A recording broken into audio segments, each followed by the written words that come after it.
छोटे लड़के ने धीरे से सिर उठाया और देखा कि पर्दे के पीछे कबूतर पूरी ताकत से पंख फैला रहे हैं। उसने कुछ पल सोचा, फिर जल्दी से खिड़की की तरफ बढ़ा और पूरी ताकत से खिड़की खींचकर कबूतर को बाहर जाने दिया। लेकिन जैसे ही वह मुड़ा, कोने में कुछ शरारती छात्र गुस्से में उसकी ओर बढ़े। पहले उसे धमकाया कि वह कबूतर को वापस पकड़ लाए, फिर सजा के तौर पर उसकी स्टेशनरी को नष्ट कर दिया।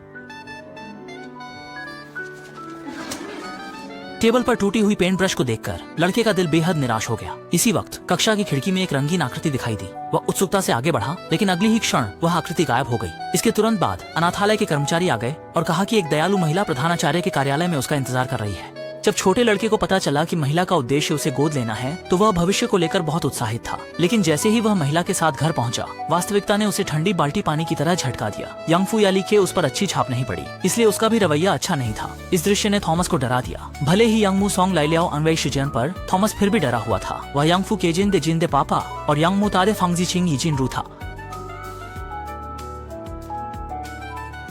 पालक माँ मेल को पता था कि वह डरपोक है, तो वह उसका हाथ पकड़कर उसे पूरे कमरे से परिचित कराने लगी। हालांकि घर बड़ा नहीं था, लेकिन मेल की सजावट से यह विशेष रूप से आरामदायक लग रहा था। सबसे अंदर थॉमस का कमरा था, क्योंकि छोटे द्वीप का मौसम अजीब था। मेल ने उसके लिए एक पीले रंग की बरसाती कोट तैयार की। एलेक ने भी उसके आने से पहले एक नीला कैबिनेट बनाया था। इसके अलावा मेल ने स्वयं उसके लिए एक जोड़ी पजामा सिलाई थी।